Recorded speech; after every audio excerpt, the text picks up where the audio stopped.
Laurie's best friend, Victoria, is joining us on the phone. She says Laurie told her to meet at Mark's apartment the night she disappeared.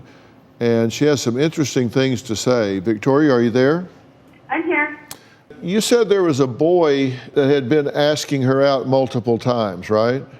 Yes, and she politely turned him down multiple times, and then I believe that evening as well, he kind of insinuated again that he wanted to go out with her, maybe more than as a friend, and she let him know that she had a boyfriend and then that wasn't going to be a possibility. Okay, and so he did ask her out the night she disappeared? I believe that is what I understand.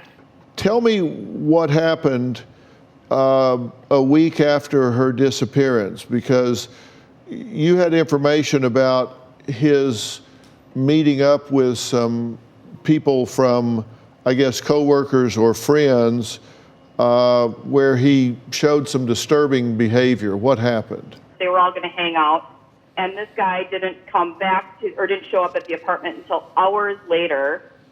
And when he did show up, his behavior was very erratic. He was drawing, and some of the images were violent, like a man standing behind a girl, and then like with a bloody knife, and then a person standing behind a girl and stabbing them.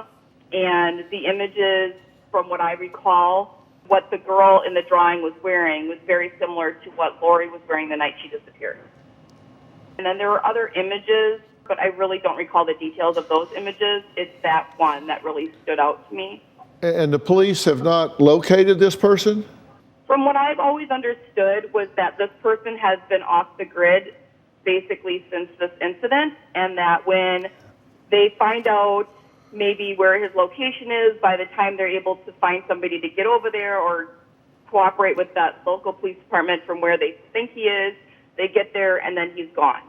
They haven't told you we found this person and questioned him or whatever? No, actually the case is still open, but the investigation has basically come to a halt. After 26 years, they really, they pointed their finger at Larry Hall for the longest time, but he apparently recanted, and he's not a suspect anymore. Well, coming up, we're going to meet a woman who has worked with the police and the FBI to solve cold cases. She has some thoughts on Laurie's disappearance. We'll talk to her next.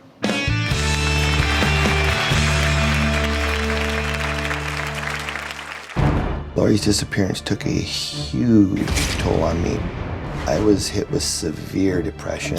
And then in 2005, my hands, my feet all started turning black. It was a very, very rare bacterial disease. I have a brain tumor on my pituitary gland. I also have 3 masses in my lungs and 6 between my throat and my stomach. Without Laurie, my mind, my body, my life, everything fell apart.